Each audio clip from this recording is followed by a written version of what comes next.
Okay, guys, I guess I'm on a roll today.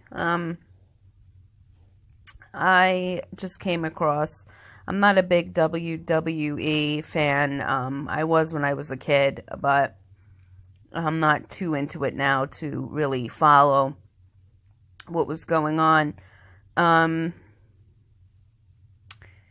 Here it says, this is about Ashley Massaro, who supposedly died by suicide. It says here, former WWE superstar Ashley Massaro died by hanging herself in her Long Island home, according to new report. The 39-year-old's death last week has been ruled non-criminal. Massaro, who battled depression for years, was found unconscious in her home in Smithtown after calling out sick at her job at a local radio station. She died en route to the hospital. The beloved wrestling star and one-time Survivor contestant is survived by her 18-year-old daughter, Alexa Massaro, who is sharing a touching tribute Monday for her mother. Okay. Let's see what else we got here. 39-year-old was found unconscious inside her Suffolk County home. Early Thursday morning, she was transported to a nearby hospital where she was later pronounced dead. Okay, I thought she died on the way to the hospital. You see how these things, change? The death is being classified as non-criminal. Massaro is being laid to rest in Suffolk County. The WWE honored Massaro with a full-screen in-memory slate on Sunday during Money in the Bank pay-per-view event. Ashley had taken her own life. He implored anyone listening who is struggling with depression and suicidal thoughts to get help. Tremendously sad way to go. Thoughts obviously go to her family, especially her daughter. It's May. It's Mental Health Month. If you're depressed and things aren't going your way, there's no reason to feel alone. Just reach out to somebody, text a friend, call somebody. There's hotlines. There's ways for you to get help. The National Suicide Prevention Hotline. WWE had put out a statement on the former wrestler on Thursday saying, "We are saddened to learn of her tragic death." Excuse me, guys. She performed in WWE from 2005 to 2008 and was beloved by her fellow superstars and fans around the world. WWE offers its condolences to Ashley's family and friends. Let's see what else we got here.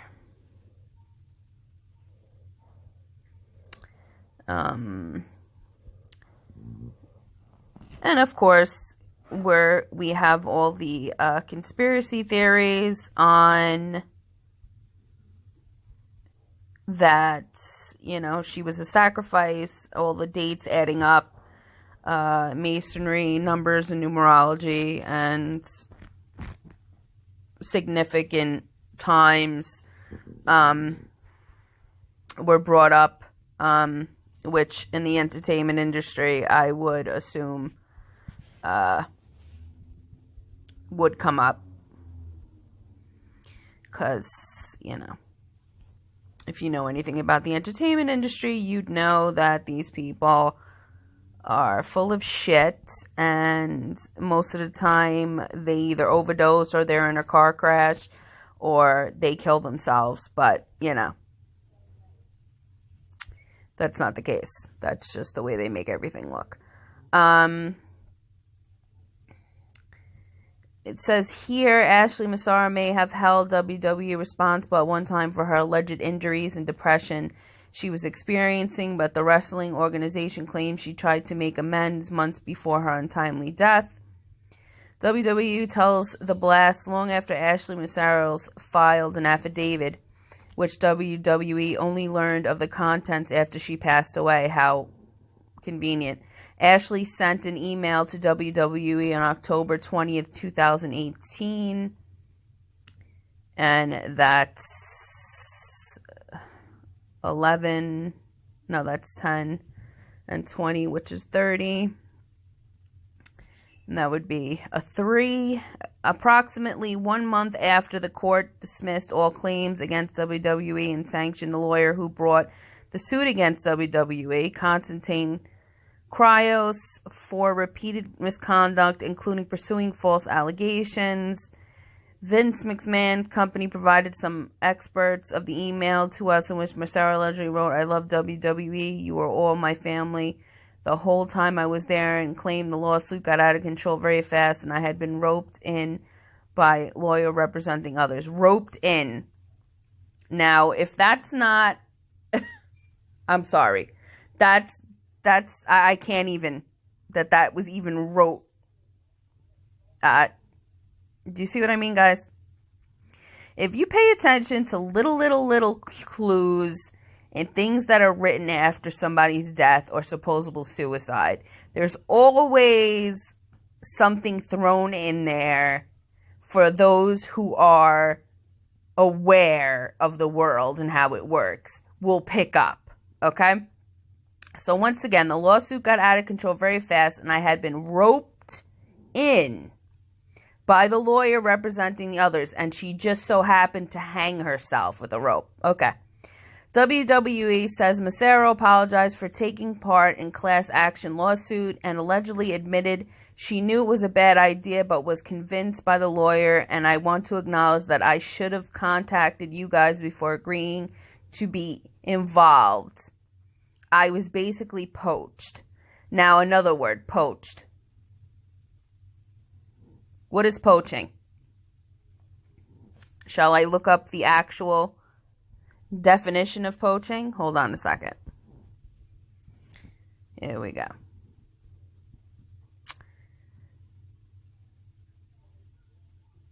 It's cooked by simmering in small amounts of liquid, but being poached basically is killing, catching, illegally hunt or catch game official lands, and it's not ones in contravention of official protection. Take it or acquire an unfair way. Okay? So basically, illegally hunted or catched. So illegally, I would say illegally killed, not suicide. Okay?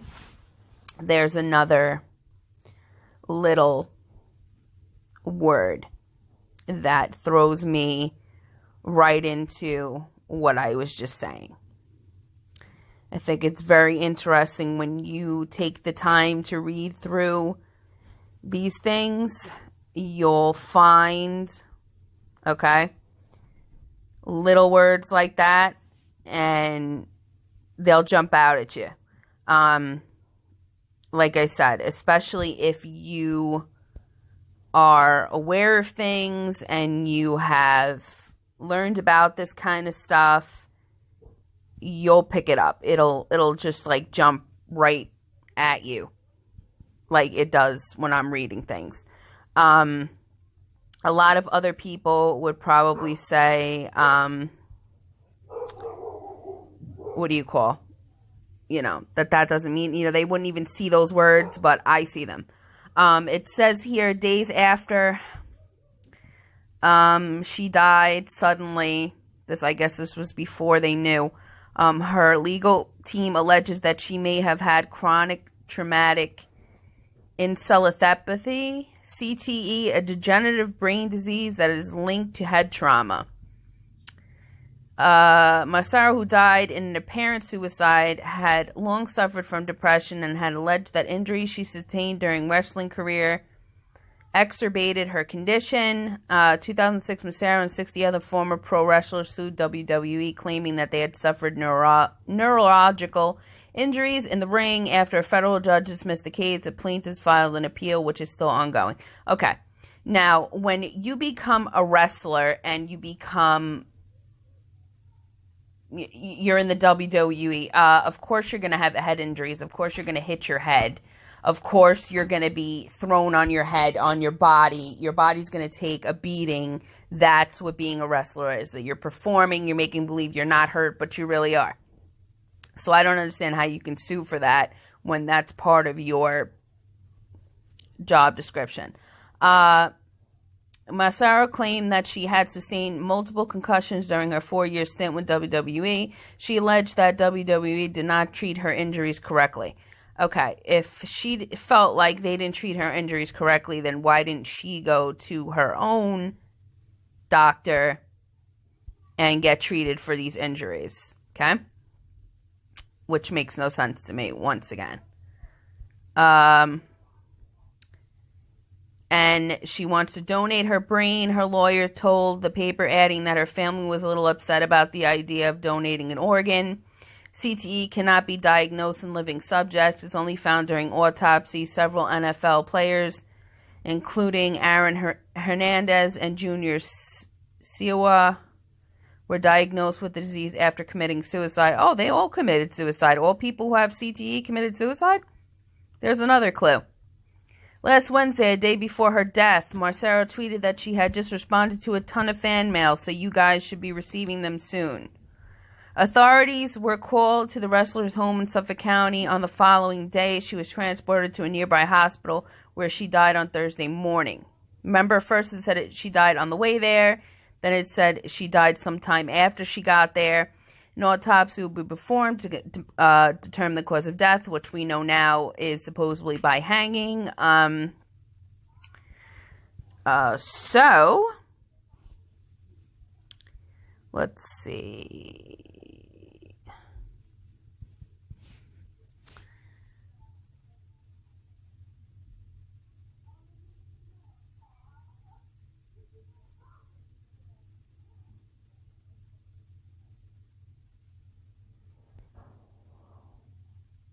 Let's see if they say anything else about it.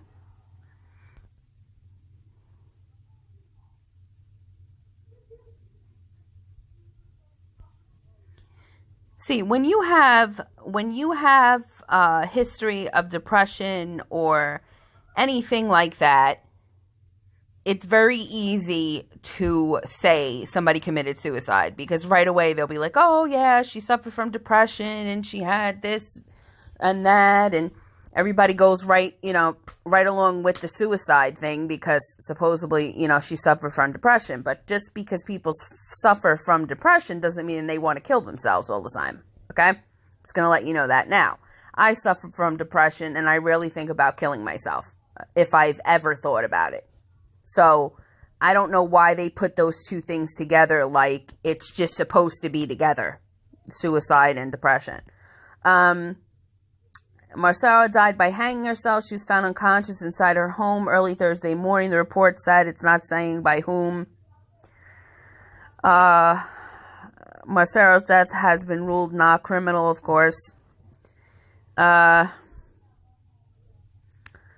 see if it says anything else here.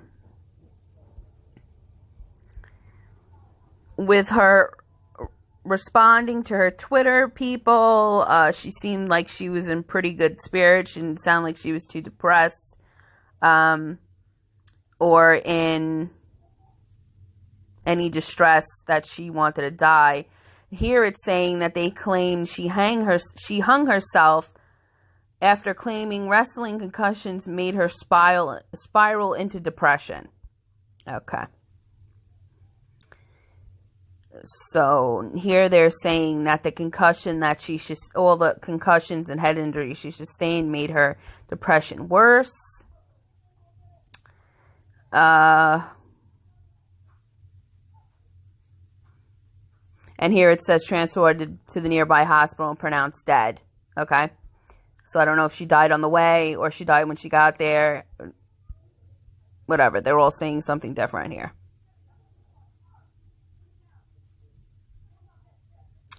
I'm sure it's possible that trauma to the head could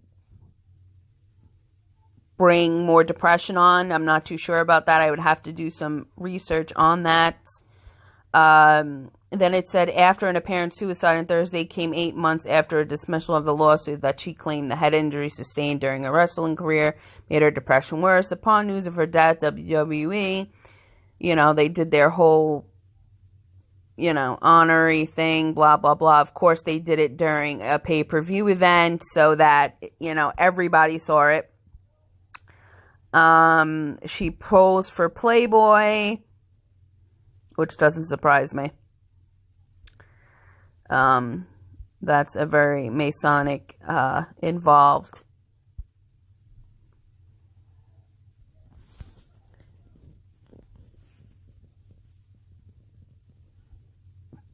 company as well as the WWE. So, does that surprise me? No, not at all.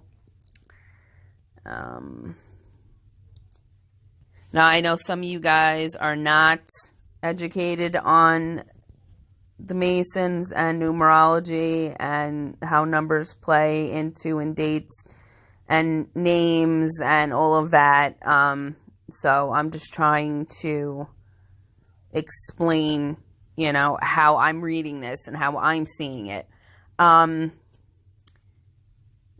see, what does it say here? Her daughter, Alexa, paid tribute to her mother in a heartfelt Instagram post. I wish I could have gotten more recent pictures. Alexa wrote, I love you, Mommy. I want to wake up in your arms more than anything. I want to give you a big hug. Please come back. This can't be real. Okay. Now, number one, did she do that for herself? Did she do that because people were expecting her to say something? Usually when your parents die, you're not too keen on wanting to be on Instagram. You're kind of in the state of shock. Let's see. The deceased wrestler's attorney, Constantine Kryos, told the New York Post that her brain may now be analyzed by a top doctor for signs of chronic traumatic encephalopathy, which is CTE. While CTE can be diagnosed after death, degenerate brain disease is known to cause memory loss, confusion, personality changes, including depression and suicidal thoughts. So they haven't said if they did that. The doctor likely to examine Massaro's brain is Bennett Amula, a prominent professor at the University of California, Davis. Known as the concussion doctor, he has previously diagnosed 6 former wrestlers with CTE by examining their brains following their death.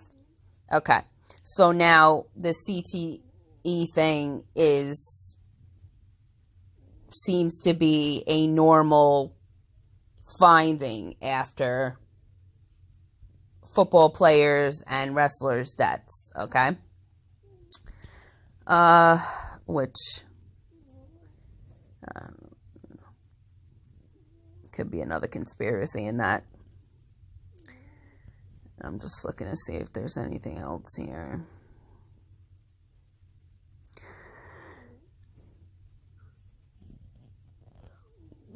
She was my age, 39.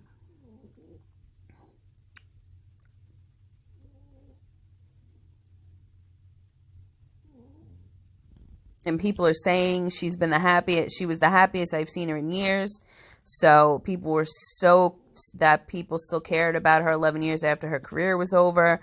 There were no signs it was coming without warning. If you are going through the worst shit in your life, just know that you're not alone. Please seek help. That's what I'm saying. It doesn't, I told you, by her responding and acting, replying, she was that depressed at that moment. And it's very easily to stage somebody hanging themselves, especially if they're law enforcement or etc. Okay, now let me see if there's anything else.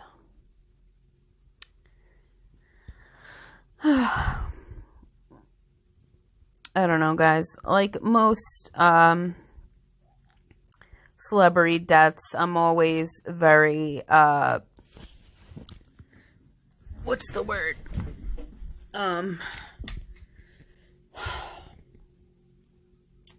Suspicious, I would like to say. I'm usually suspicious, especially when it's an overdose or a suicide or a car crash. It's always the same MO. They always make it look like it's the person that did it. You know, if you suffer from drug addictions, or you suffer from depression, or, you know, you're an alcoholic or drug addict, you know, it's very easy to stage a death like that. So, were they doing away with her, or did she really commit suicide? That's the question. You know, and I am a big conspiracy theorist. I'm a big, you know, studier, a researcher of conspiracies and numerology and letter and numbers and all sorts of stuff. I've been studying for over 20 years. So, I mean, you know, I do see shit a lot differently than most people see it. So, let me know what you think, you guys think in the comments about this. And thank you always for listening, supporting my channel. God bless. Okay, guys, I'm going to have to continue this. Just found some new information that could definitely put me more toward she was murdered. Okay. She was told by Vince McMahon not to mention this, that her career would be over if she did. Now, her lawyer is putting this, and he's made it public. I'm going to read it to you. I'm also very friendly and personable by nature, so this was written by her. By nature, so I developed a strong rapport with many veterans and active service members that I encountered in my work with WWE. As a result, I was one of 4 performers chosen to go to the 2-week tour in support of our troops in Afghanistan, Kuwait, and Saudi Arabia. The other performers in attendance were Maria Kanellis, Ron Simmons, and Jimmy Hart. Gary Hart was also in attendance in a supervisory role. While I was initially thrilled to have this opportunity, I began experiencing issues from the outset. At the beginning of the trip, I received harsh treatment from several men in Saudi Arabia, even while wearing a burqa. I guess that's the head cover. Maria Kanellis did not receive this type of treatment, so I suspected that it was related to my fair skin and light eyes. This made me very uncomfortable, but I brushed it off and was still looking forward to the tour.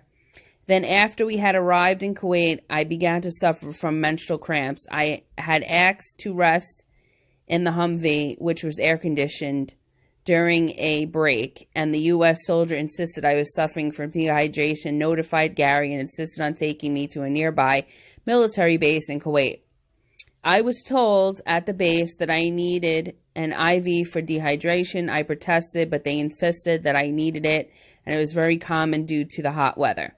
When I arrived at the sick bay, an IV was placed in my arm almost immediately. After sitting with the IV in my arm for what felt like hours, Jimmy Hart came back to check up on me and make sure I was okay. I told him I was fine, but that they wouldn't let me leave because they said I had to wait to see a doctor.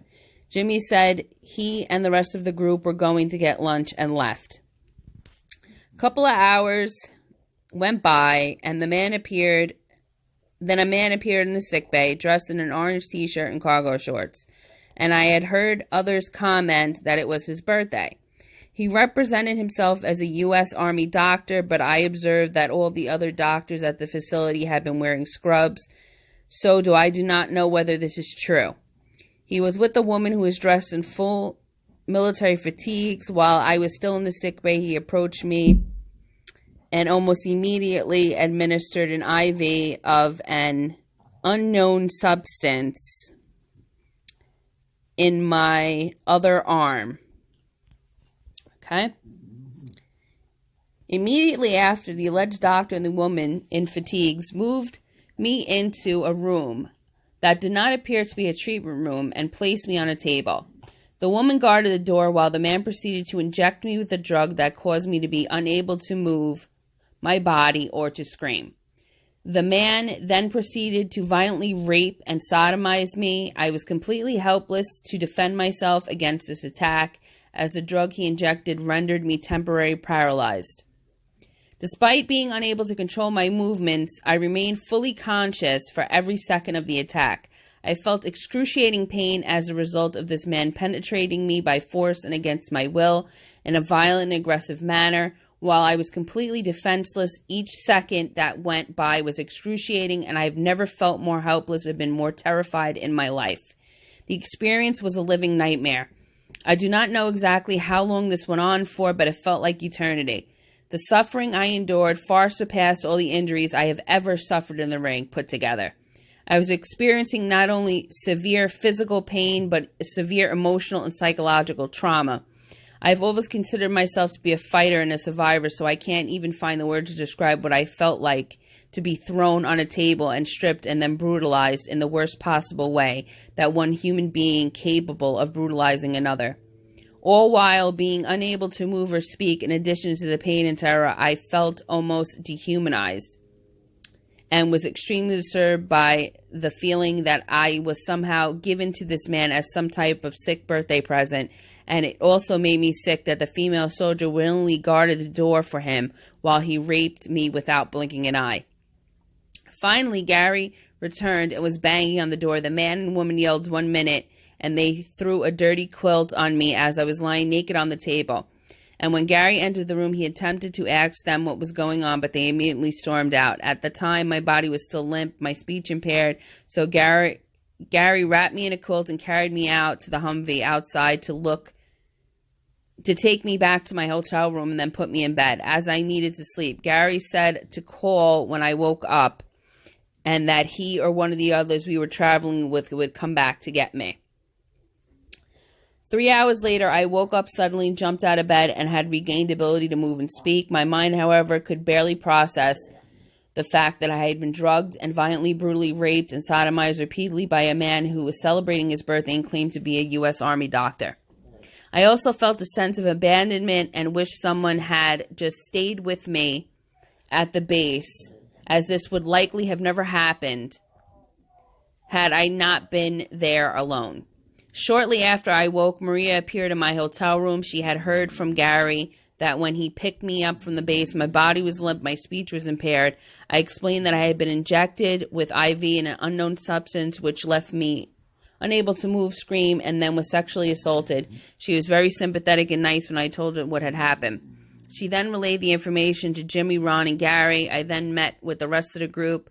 We had to head to the next location on tour schedule, obviously given my mental and physical condition and that I was in Kuwait and a group had to leave for the next destination. I was not in a position to stick around by myself and have a rape kit administered. While en route to the next destination, I told Jimmy, Ron, and Maria that I did not want to tell anyone else what had happened. They agreed and respect my wishes. Finally, the tour was over, and we were in Saudi Arabia and about to get on a flight home via London, and my ticket was inexplicably missing. We couldn't get another ticket, and Gary could not get in touch with WWE's travel coordinators to get me a ticket on their flight. Their solution was to leave me in Riyadh alone and put me up in a hotel by the airport. At this point, I had already given the burqa I had borrowed from the U.S. service members back to them after they left. Riyadh was a location where I was harassed in beginning of the trip while wearing the burqa, and I had just been drugged and viciously raped. I could not believe that anyone would expect me to stay overnight given the circumstances. Nevertheless, Gary and the rest of the group left, got on their flight, and I could not believe what was happening, but there was no way of staying alone in the hotel without a burqa and Riyadh for the night. So I called a friend who was a travel agent to arrange me to meet with an airline employee who, by some miracle, got me onto a flight. Thankfully, I was able to return home, but I was still incredibly upset at the fact that I had been abandoned in a dangerous situation by my colleagues who knew what had endured and thought it was inappropriate that the WWE office, while not aware of the rape yet, would think it was a good plan of the rest of the group to leave me alone overnight. As I returned to the U.S., Dr. Rios setting a meeting with me and questioned me about the incident. I have no idea how he knew anything had happened. I suspect that either something showed up on my drug test results, one of the other individuals on the tour reported it to him, or he could just sense from my demeanor that something was wrong. Regardless, he told me that I needed to tell him what happened. I finally agreed in the condition that he not disclose the information to anyone and told him what had occurred. Dr. Rios then informed Vince, who informed Kevin Dunn, John Laurentis, and several other company executives and lawyers that had never even met, but were all present at this meeting that was called shortly after. Vince led the meeting with these men and asked me to recount what happened in Kuwait. Then he said it was not in my best interest for WWE for me to make the information about my attack public. I was still completely traumatized at this point. I just agreed. I was clear that there had already been a conversation. They had reached a discussion on their own prior to consulting with me, that this was not a debate, but rather Vince instructing me to keep this confidential. Vince did at least apologize for what I went through, but then stressed that if I disclosed this incident, it would ruin the relationship between the WWE and the U.S. military. He told me not to let anyone know this bad experience would ruin the good work they were doing. His lack of sensitivity, referring to my ordeal as one bad experience, left me speechless. Vince went on to say that I would not require to travel to the Middle East ever again, and that WWE would institute a new policy where any other female WWE performer who went to the Middle East, she would have a female WWE escort with her 24/7 to ensure that this did not happen. This did not make... I think that's all they... All right. That's all that was shown. The rest of it is not shown. I don't know why. I guess that was all that he needed to say. Now, as I have said, this doesn't surprise me. And the fact that I was just telling you that I felt like this wasn't a suicide, that I felt like they killed her for a reason, I think I was on point with that before I even found this. And I found this for a reason, you guys. So I'm really glad that I did, because this is something that you guys should hear. I'm going to include the pages from the typed affidavit from her lawyer. And honestly, I'm telling you guys, anything having to do with the U.S. military, don't come for me. But anything having to do with the U.S. military, you say something bad about them, you're going down. Especially if it's a public, if you're a public figure or you have something to do with the entertainment industry, you're supposed to be kept under some kind of control so that you do not disclose information like that. I guess they thought by drugging her, she wouldn't remember anything, but apparently the person who drugged her didn't use the right drugs because she was awake for the entire fucking thing. So, with that being said, guys, now I really want your opinion on what you think. This is really sad, and it's very scary for women in general in this day and age. Visiting a foreign country, and you're with your work, and you're doing this for the U.S. military, you're doing this for troops that are serving overseas, and you're put in a situation like that, I don't even know what I would do. I probably would have lost my mind. I definitely would not have been able to keep my mouth shut, and I probably would have been murdered too, because that's not something you can keep inside without losing your mind. And then I could only imagine the threats that she was getting. I'm sure that'll come out later, that she was getting threatening phone calls, threatening emails from unknown people saying that if she opened her mouth, this would happen to her, that would happen to her. And you know what? That could lead somebody to commit suicide. And not by choice, by feeling like you had no other choice but to kill yourself because you couldn't live with these constant threats and constant feeling like it was going to happen to you again, or somebody was after you or watching you or listening to your phone calls, which I'm sure they were. reading all her emails, reading all her posts, following her everywhere. This is the U.S. military, people.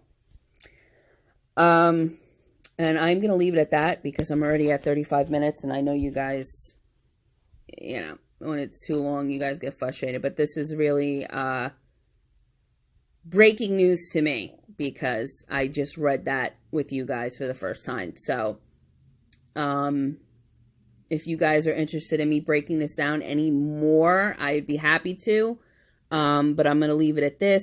Leave your questions and comments below. Let me know what you think. And thank you guys for listening. God bless. Okay, guys, I guess I'm on a roll today. I just came across, I'm not a big WWE fan. I was when I was a kid, but I'm not too into it now to really follow what was going on. Here it says, this is about Ashley Massaro, who supposedly died by suicide. It says here, former WWE